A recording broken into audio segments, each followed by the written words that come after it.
Hey, it's Sergeant Locksmith here. All right, we've got our 3-button Hyundai remote. We're going to change the battery on this. Here's 2 buttons up front, button in the back. Simple process. All you're going to need is a flat tip screwdriver, and you should be done in under 2 minutes. But this ain't no timed event. You can leave the keys on because it's not going to cause any issues. Now, if you look at the top of your remote, you'll see that indentation right here. Go ahead and put your flat tip screwdriver in there. Just go and twist it. Then you notice the back opens up. I like to have the emergency button up when I do this, and I'll show you why. When you open the remote up, you notice that rubber piece stayed in, but this one came out. It's easier to put the one back in. Just go ahead and put it in, and you'll notice it drops in. And if it doesn't, pull it back out and reset it.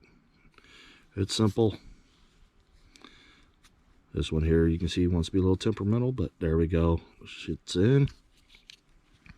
Now, when you pop out your circuit board, if your circuit board here is sticky at all, go ahead and remove this rubber piece. You can pop it out, just like so. Wash it with warm water, and it'll be good as new. Don't use no harsh chemicals, because it can cause an issue. Go ahead and take your flat tip screwdriver, and if you look, you'll see these little metal tabs bent down. Then you've got almost half of it not showing. That's the direction we want to push the battery. So we'll go ahead right here and push in. Notice we're avoiding those. We don't want to break that.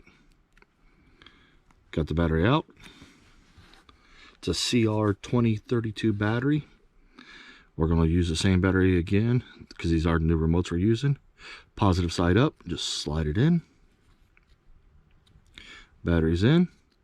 When you set down the circuit board inside the rubber, you can notice how it seats in there.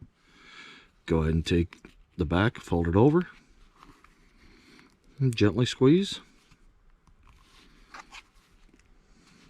And you notice we're done. If the vehicle's not by either your remote, you should be able to push it and you'll see the red light. There you go, you've just changed the battery. Hey, thanks again for watching another Sergeant Locksmith video. If you would give us a thumbs up if this video helped you, and let's stay safe out there.